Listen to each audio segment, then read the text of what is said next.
Hello, hello, hello, and welcome to the Mystic Nerd Squad podcast. I'm your host, Kelly Meyerson, and you all know that I love to geek out on all things science and spirituality.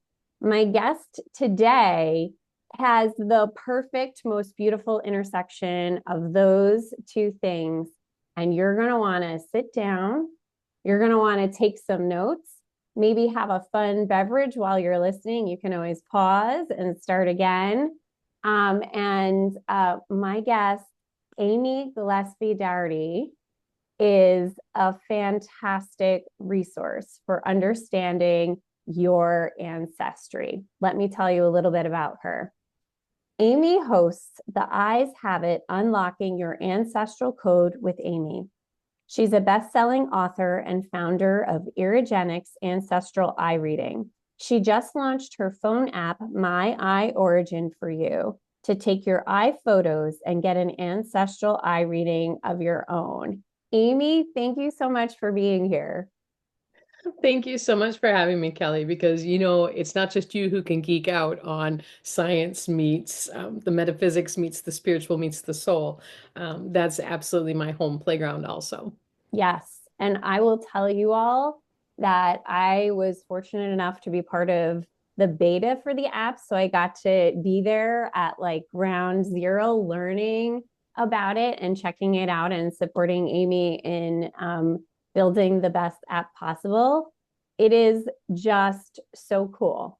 And you're definitely going to want to check out her show because she walks people through, looks at their eyes. Let me just dial it back a minute because if somebody is listening, they're like, I've never heard the term irrogenics. Can you just tell us what that is? Sure. So Iragenics, I'll give the full disclosure. Iragenics is a word my husband and I came up with on New Year's, I think 2017, 2018.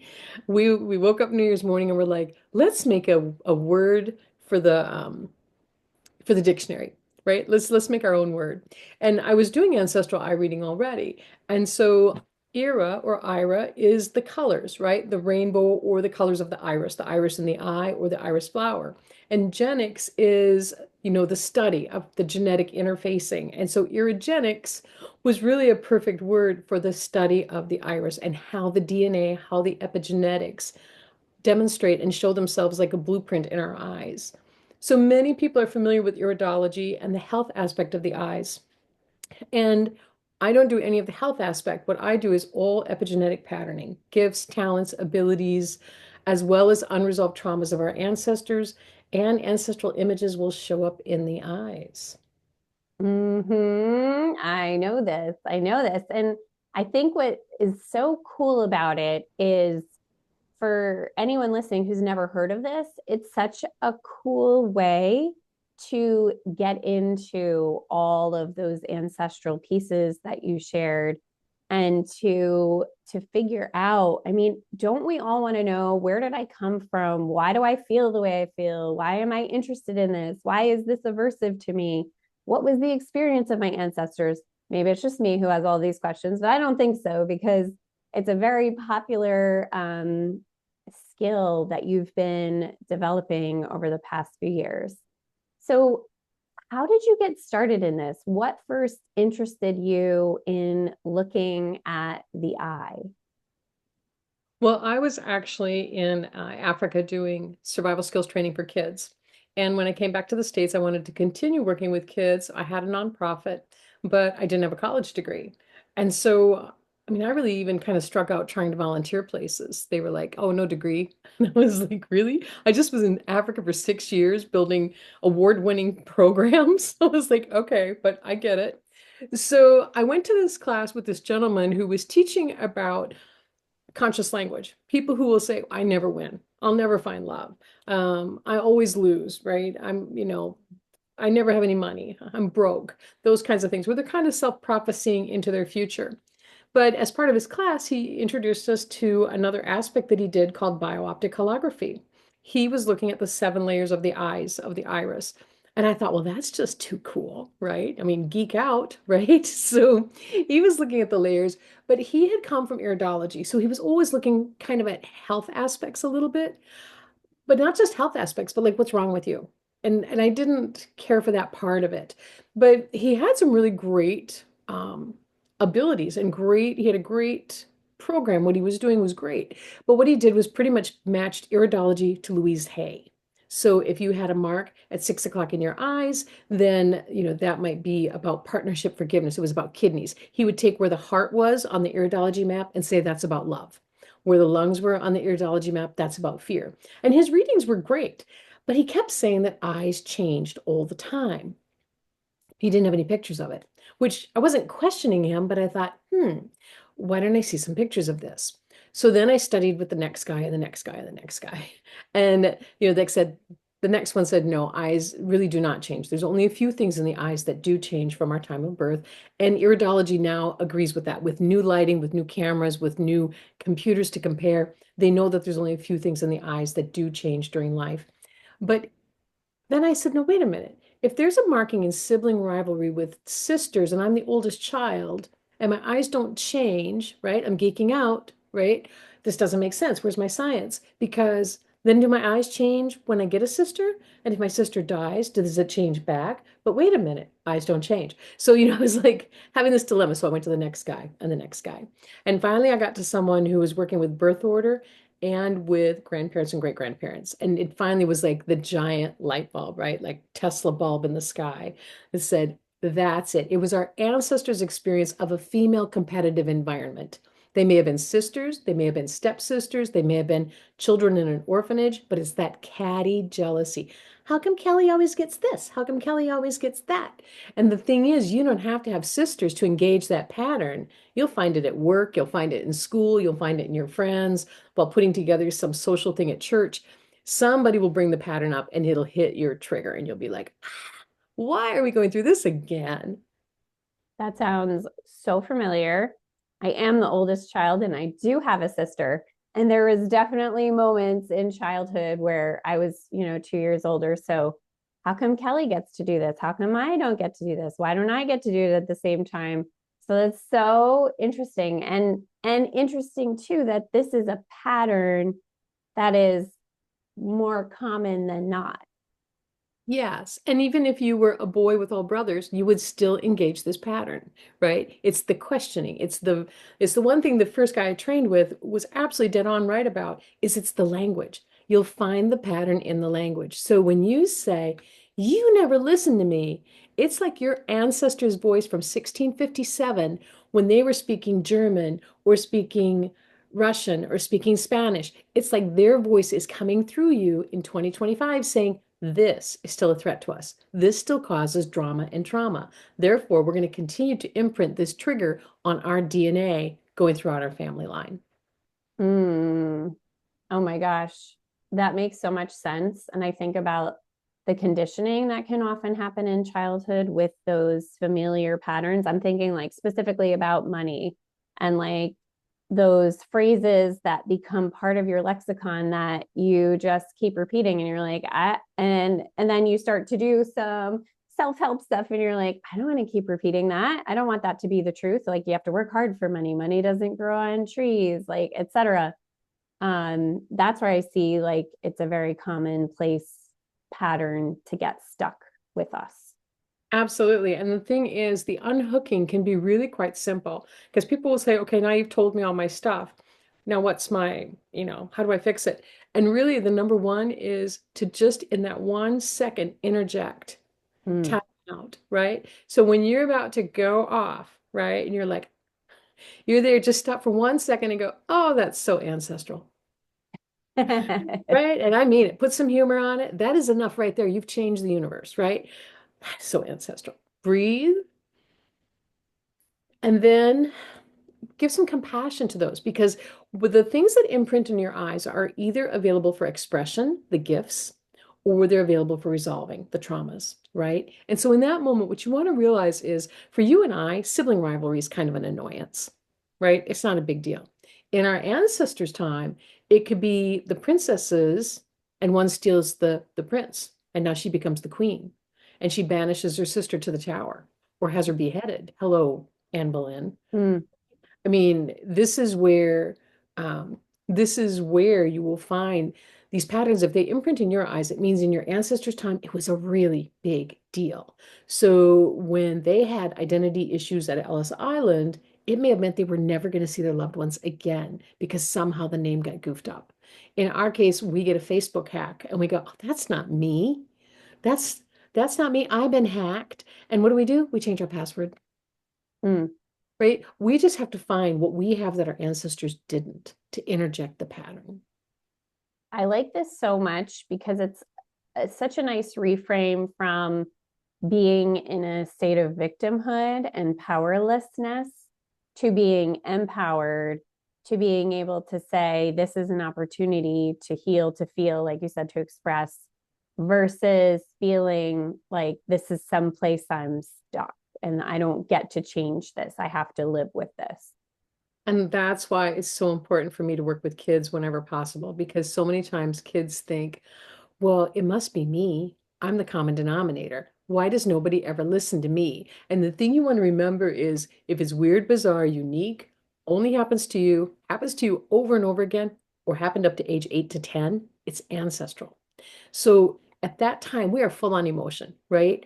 Mom, he's sitting on me. Mom, he won't let me up. Mom, I hate you. Get off me. Right? We are full physical, chemical, cellular response, right? When we're an adult, we'd be like, get off me. What's your problem?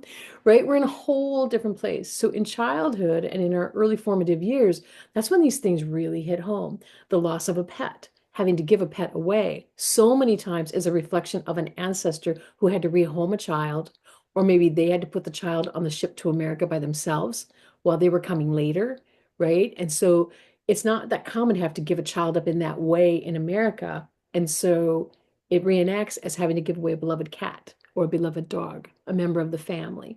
And so the patterns will show up in whatever way they can. But kids, I mean, sometimes kids will become absolutely almost suicidal over things. They never listen to me. What's wrong with me? It's me. And it's not. It's an ancestral pattern. Let's look at it for what it is and let's find the solution. And let's move through so you can get to the good stuff, get to the gifts your ancestors had, because you're not spending all your energy into combating traumas that don't really need to be anymore. I love that so much.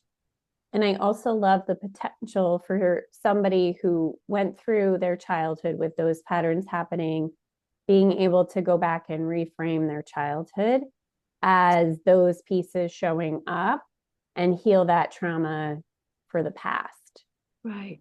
And forever. Mm. Right? And forever. So people sometimes will ask me my why. And I was at a show in Oaks, Pennsylvania, some years ago, I think 2019 or 18. And I encountered a retired Navy admiral. And he kind of asked me what I was doing, right? You know, and he had that confident air, you know, as a retired admiral should, right? And he was like, "What are you doing?" I was explaining to him, and then I said, "Well, for example, I said the parents' experience of their pregnancy with the child shows up in the eyes. It shows up at 5 o'clock in the left eye and 7 o'clock in the right eye, mom and dad." And I said, so oftentimes, especially when they're military children, we'll find that there was some kind of clash at the conception time, especially if the baby was conceived during a military furlough, right? Or just before active duty, where the dad is like, oh my gosh, I'm going on active duty. We can't be pregnant. You better not be pregnant. That kind of thing. And the child is born with this sense of, it's my fault. You don't love me. They can't hear I love you from their parent. And I'm babbling away, right? Blah, blah, blah. Now the show I'm talking, and I look over, and the man has a tear running down his face. And he says, Amy, you have to do this work. He said, this was our story. He said, my son, we were in therapy with him for 5 years, and he could not hear I love you from me. We did family bonding exercises, we did counseling, we did everything, and he could not hear it. And he said, in 5 years of counseling, this conversation never happened. And he said, we lost our son to suicide. And he said, I am sure. He said, I know it in my every cell that is why. We had a big fight when she got pregnant because I was headed overseas and I was mad about it. But when he was born, I absolutely loved him. I loved him from day one, and we couldn't fathom why he couldn't hear I love you. Mm. And I said, this is the true tragedy. I said, I was adopted So I have that in utero experience in me. My adopted parents loved me like crazy, but I had trouble feeling. I'd be like, I hear the words, but my cells are saying something else. So either I'm wrong or you're wrong. And now this child has this battle going on. And all they need is the rest of the story. Mm. They just need to understand why they feel this way and why it might not be true. I think that's such a beautiful thing because there are so many tragic stories like that, or even just not like globally tragic, but people living with pain that's unnecessary. Exactly. And when I think back, and again, keep in mind, nobody did anything wrong during the pregnancy. Nobody knew that the in utero impressions came from the emotional feed of the parents. Even if the father didn't know about the child, it's still imprints. So if it's someone, a man who doesn't even know he has a child, and he's cruising through life, and his brother gets in a car accident, and he has a big emotional response, it still imprints on the baby, right? And so it's just important to put things into kind of a perspective layer. You know what I mean? To just give it some cushion and say, let's just look at this from another angle. Just for a moment, let's just take a moment and look at this another way and see where this may come from.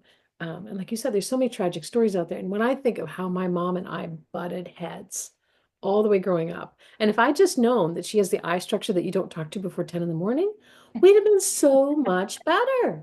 If I'd have known I've got this hoppy boppy personality, and she had the instinctive, similar to yours, where it's like if you're going to drop something like a bomb, like I'm going to go to Europe and I'm going to blah blah blah, you just drop it off and let it perk for a couple days. You don't ask for an answer right now. You just let them process because they're a processor. And if people knew that in their relationships, oh my gosh, especially family relationships, before people become estranged, when it's just not necessary. Mm, so true. So true. And I think about um, in past generations how infrequent conversations happened to Yep. give the background and the explanation. I feel like even I'm a Gen Xer. I was born in the late 70s, and talking about feelings was such a no. Like it didn't happen. Or if you're going to, you're going to hire someone. I We'll yeah, send you to the school counselor. We'll send you to the person at church. We'll send you to the social worker. I mean, we don't really know what to do with this. I feel like we grew up more with like feelings are super uncomfortable, like high emotions are super uncomfortable. And I feel fortunate enough to be an adult now, to have done a lot of inner healing and figuring out myself, to know that very often parents who are having difficulty with the strong emotions from their children, it's Right. because it's triggering a trauma. It's Absolutely. making them feel unsafe, and everybody's in fight or flight and Yeah. trying to manage through that. And knowing that, one, I feel like I have just so much understanding and forgiveness for my parents and realize that they were always just doing the best they could. And two, I feel as a parent, just that little bit of self awareness when there are moments that happen, I can make a better choice than maybe I did before I wasn't so aware of that. Absolutely. And I see behind you, you have the self-healing book that you and I both wrote in. And in that book, the chapter I wrote was about the in utero experience. And that if you have impossible family situations, I mean, I know, I hate to say it, but I know plenty of kids whose parents have tried to kill them. That's kind of an impossible family situation. And in that book, I take them through a meditation where they make a timeline on the floor and meet their parents before they were born, maybe before their parents even met, right? And walk them through the entire in utero experience and rebirth it, holding their parents' hands as if they were little children, like meeting them as children when they were full of joy and laughter and all those things before things happened to them in life to get them where they were. You know what I mean? And just to rebirth. And again, being adopted, it's a great exercise for people who know nothing about their ancestry or their lineage or anything else. And just reaching out to your ancestors when you don't know anything about them. I mean, it's kind of brilliant. Or if you've got horrible grandparents, doesn't happen as often, but I know a few who tell incredible stories about things that went on with their grandparents. Go back to the first ancestor you don't know. Mm. and love on them because you're all descendants of them. So just take it back one step further and then bring it forward. And another great place to do some healing work because when you're in that day and you got, here's, Kelly's Nerd Squad podcast, and you're like, yes, I was born to do this. All 4,000 of your last 11 generations of ancestors are in there going, yes. And in fact, we're typically made up of about 80 ancestors in our DNA, but it comes from that pool of 4,000, which is why siblings are so different because they're tied to different ancestry. And when you're having that day and you're a puddle, you're like, you never listen to me. Why can't you hear me? In that moment, there's 200 of them going, oh, that one was mine. I was on a ship. There was this captain. Ooh, I was in the market. That one's mine. They didn't mean for you to go through it again. Just like you wouldn't want your child or your grandchild to go through things. They really did not intend to pass down those traumas. So putting a bunch of love back there, your life can just start shifting in ways that's like the end of Mercury retrograde, right? All of a sudden the sun is out and you're like, wow, who are these people? Where did they come from? Where did this new job come from? You can just shift your universe. It's really amazing. I love that you brought up that tool that you gave us in the Ultimate Guide to Self-Healing, Volume 4, because I remember loving being part of that project with Brave Healer Productions, Laura DeFranco, and getting the advanced reader copy and getting the opportunity to read everybody's chapters. And I remember sitting in my bedroom doing that exact exercise and going through it, and it was so tremendously simple and so hugely healing for me, back in 2020 when a lot of us were seeking those healing opportunities. It really did make such a huge difference. It really made my parents so much more human for me. And like the forgiveness that flows when you go through that experience, and the more opportunity for real unconditional love to filter back in is Right. so amazing. It's almost like meeting, which I got to, it's almost like meeting your parents as an adult. When Mm. you're not in that high emotional, like I didn't meet my birth mother till I was 19 and my birth father till I was 54.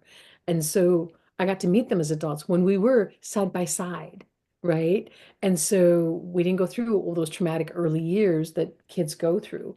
And so again, especially being adopted and knowing that, you're like, who am I? Where did I come from? Doing an exercise like this can just shift. Besides that, it's just an automatic reach back through your DNA to your ancestors, right? It's just a loving plug-in. And it does not discount your adopted family. It does not discount them one bit. It makes everything smoother. It just heals you enough to make everything more wholesome. Yeah. I love that you've done so much of this work, and there have been others along the way in the different ancestral books that you've written and supported, the journal. All of those tools are so fantastic. And what I love so much about it is it gives people an in to really taking that journey into healing themselves. And now you have started an app, which I think is just the coolest thing, because whereas people would have to, take pictures, connect with you, and it was a very like homegrown organic experience. Now this is taking it to the level of technology. And I had the opportunity to come on your show and talk to you and go through and look at the pictures. It's, to me, I'm such a nerd. Like, I get so excited about checking these things out and finding out more about myself and these secrets that are hiding in our eyes. So tell us a little bit about, how did you get started with the process of going towards having an app versus just existing on your own doing all of these? Where did that journey start for you? Well, true to your achievement rings, you were the achiever when it came to beta testing. You did it not only perfectly, you did it better than I ever dreamt. And for your audience, Kelly has amazing achievement rings. So she has this constant to-do list. I have to, I need to, I'm supposed to, I should, I've got to do this, I ought to do that. When it comes to the app, so I'm turning 60 this summer, and I was like, man, I've got to start delivering this information to the world. And it's come to the point where it's almost been selfish to keep doing expos and shows and reading 40 people because while I'm taking the time to read 40 people, there's 4,000 people that don't know anything about this method of looking at your ancestors. In my experience, I truly believe, though it'll take science to prove it, that we are seeing the DNA helix sliced, that we're seeing like the fiber optics of the helix coming through that's what we see in our eyes as our blueprint. So, the app, we actually started it originally in like 2011. And it's taken all this time for cameras in the phones to catch up with us enough that we could actually do it. So, what happens is you can upload or you can take your iPhotos, and then it's going to ask you about 7 or 8 questions. And what it's going to give you is a report that is really all about your ancestral gifts and origin, the origin of your color, the ancestral gifts of your motivation rings, like your achievement rings, what your structure was, what your personality was, and did you shift from your birth personality to kind of a survival mode or a little different operating system, and also your pupil shaping, which takes place by age 2 or 3. And so it goes through the things that are easily able to be read by AI, easily able to be read by AI, easily for you to be able to answer the questions, for us to cover your ancestral gifts and origins. What it doesn't do just yet is it doesn't get into the true traumas, which are basically like 12 segments of the eyes. We're still working on that because some people's eyes set like this, Mhm. some a little like this, and some like this. Plus, when you take the picture, you might be Right. looking one way or another, and now you're not at 12 o'clock. So we're still working on that aspect of it. But what it does right now, it gives you a free 5 to 7 page report talking about your intuitive abilities, your intuitive gifts, your structure, all those things. And then right now, it's just $7.99 while we're working out some graphics, like page numbers. But it gives you a 52 to 72 page full report for under $8 for $7.99.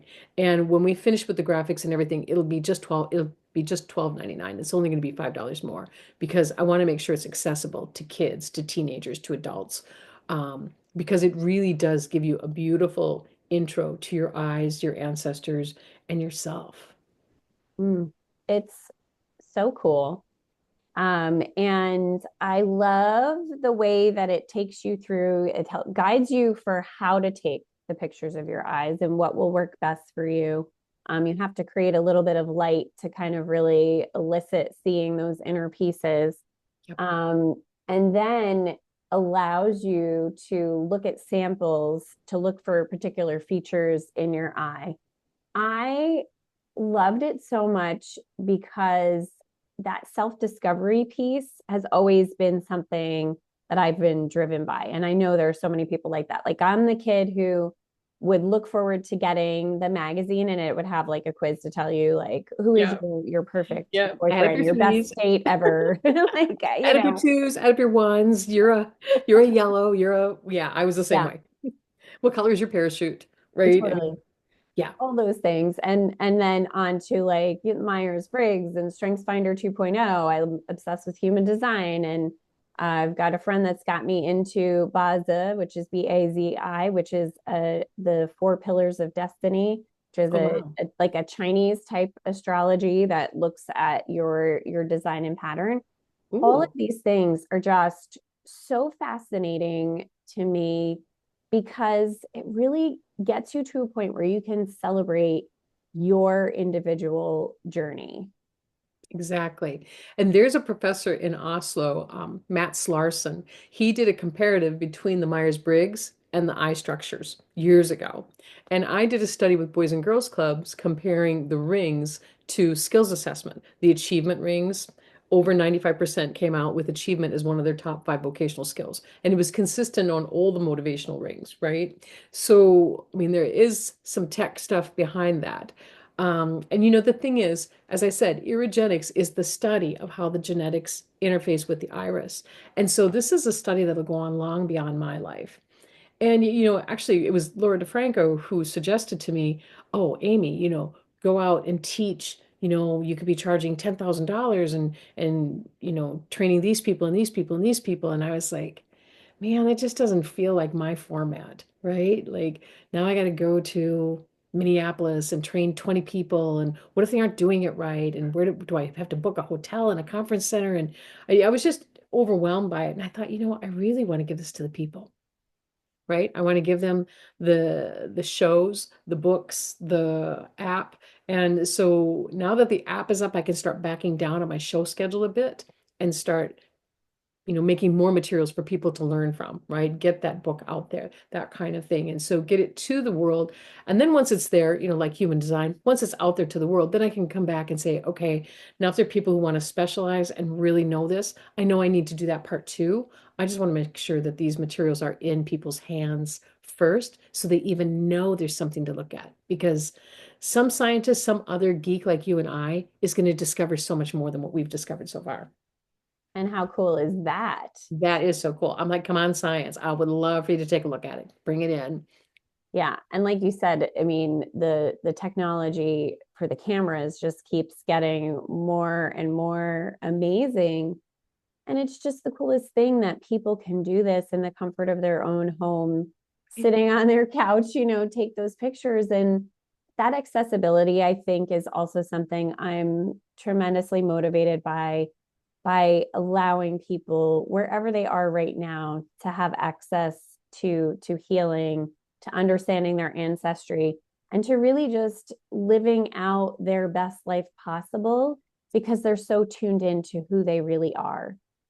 And as soon as possible, right? Don't wait till you're in your 40s and 50s like me.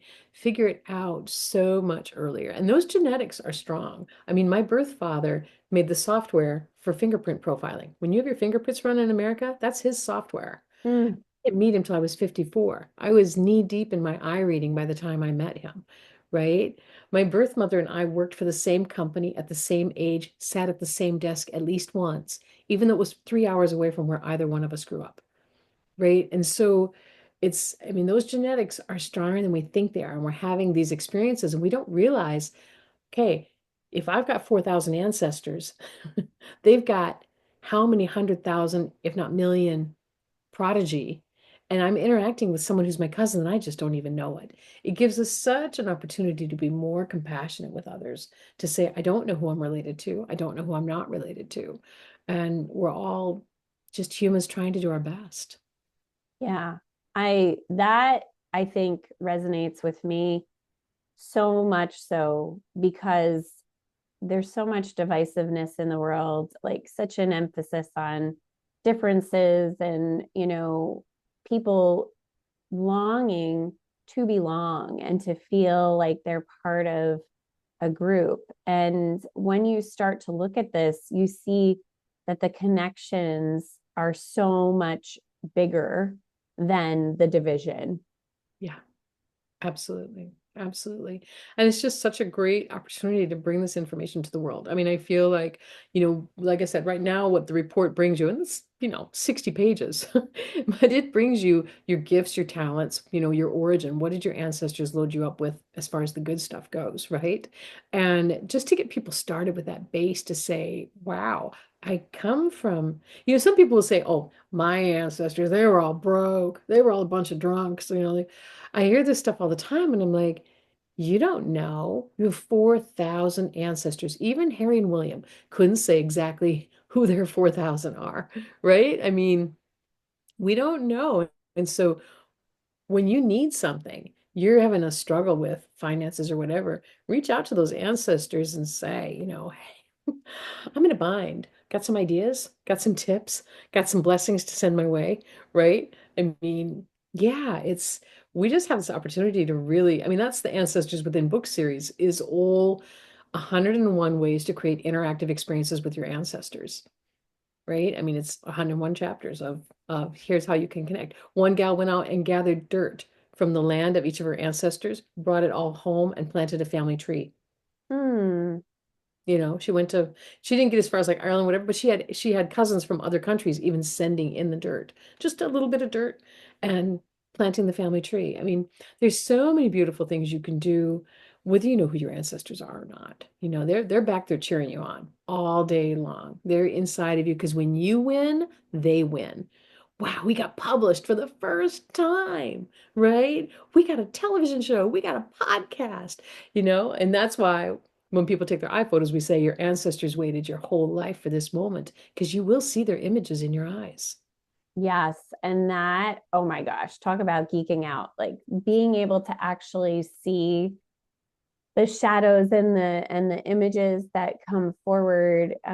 For me, just the amount of feminine energy that was coming through. And then you can kind of like feel into that and like, does that resonate? Yes, that definitely resonates. I've always felt this, you know, kinship and female ancestral support and hope for like, are you going to be the one who's going to help us break these patterns and heal? And I love that you bring it down to those 4,000 ancestors and how much you're capable. And I know there's tools too in some of those chapters where you can kind of take yourself back through and meet some of those ancestors and allow them to have influence in the sense that they give you the empowerment to move forward and heal, and it can become something that is accessible and simple and doesn't have to be a hard felt journey. It can be something as simple as just shifting your mindset or your language. And also there's so many gifts that have been lost over the years, skill sets that have been lost, and you might be the one carrier, right? You might be the one who has that coded within you to bring it back, bring it back to the world. And just in case you want to geek out a little more, we're actually right now, I mean, outside of the app, we're working a little bit on galactic origin and how that shows up in the eyes, which star seed kind of thing. And there's actually quite a bit of information about that. So it's got so many places to go yet.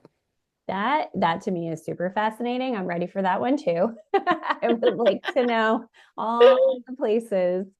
And I think again, it makes things super expansive, but also super intimate to really feel like you have a very special design and there's a really special purpose for you to be here. And we all have those unique expressions that we can be using in life. We were laughing because on one of my eyes, there was literally a Z, like, Yes.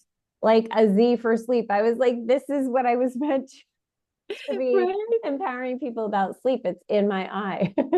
It's so true. And I mean, any of those people who do Cirque du Soleil, any of those high-powered athletes, you'll see the athletic prowess in their ancestral images in their eyes. I see people all the time who are in dance poses or ballet or trapeze or something of that nature.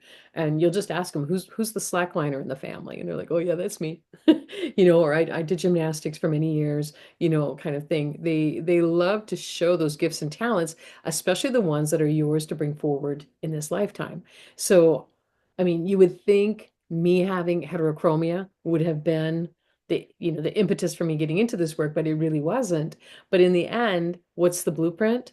I have some of the most rare eyes you're going to find on our planet, with having not only a brown eye and a blue eye, but the top of my brown eye having a blue wedge, which actually shows where someone's made a sharp hemisphere brain shift from one to the other, from their dominant brain to their non-dominant or back. And so it winds up being that calling card. Our eyes are always our calling card. Mm, I love that so much. I enjoy geeking out on this. And I'm sure there are people listening who are saying, "Oh my gosh, I need to know more about this." So, where can people find you? Tell us about the app, and then what do you have coming up that people can come and find you and meet you and see all of the things that you're doing? Awesome. So the app is My Eye Origin, and it's on Apple and on Google. They can find it both places. And the website is myeyeorigin.com. Now, it's all built on Iragenics, which was my original company. So they can also find me at iragenics.com, but My Eye Origin will take them right over. Coming up March 30th, I'm not sure if we'll air before March 30th, but March 30th, I will be at Pathways at Tyson's Corners in Washington, D.C. area. And I'm doing a workshop there where I'm going to have everybody doing the app, getting their eye photos, and doing some book signing. And I'll probably be doing some brief readings there. I'm going to be at Edgar Casey's Association for Research and Enlightenment in Virginia Beach, April 12th. Dulles in December, but we'll have my schedule up on the My Eye Origin site so that everybody can see the upcoming locations. And most exciting, the app next month in April is going to be in the Cover Awards, the Coalition of Visionary Resources. And so the trophies behind are from the covers. And so we're really hoping to bring home an award with the app because I think it's just a great way to get the world to find out about their eyes and their ancestors. Just such an exciting thing. So, yay. And perfect for those of you who like to geek out on the science and spirituality of things. I want to thank you so much, Amy, for the work that you're doing and the path that you're paving. And like you said, we have no idea how explosive the technology is going to be. I mean, just from 2011 to 2025 is a huge leap, in the next 10, 20, 50 years, who knows? Right. But I know your ancestors are grateful that you took those steps and that you continue to move forward. And there's so much potential for healing.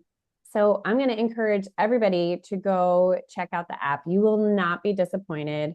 And getting that report and either confirming or giving you some new fun information about yourself is Yeah. always a great path to understanding your journey, why you're here, and how you can really serve the planet. Yeah, and the app is free. So by all means, jump in and do it. Take a look at those eyes and get at least that short report for free because it's just an amazing world to look in your eyes and see what your ancestors have waited your whole life for you to see. So get ready to geek out on that, everybody. And I want you to come back and tell us what you found, and share your exciting journey with the app. Amy, I hope you will come back and tell me more about what's happening for you and give us some more hints and pointers for taking our pictures and figuring out how to really take that information and move forward with it. But I just want to thank you. Continue doing this work, and I'll continue to geek out on Thank it. you so much, Kelly. It's been such a delight to be here. I love your show. I love your geekiness. We are like geek sisters. I love it. Absolutely. We were supposed to be connected. I feel that in my heart. All right, everyone. Thanks for being here. Check us out next time. And remember, stay curious. Bye for now.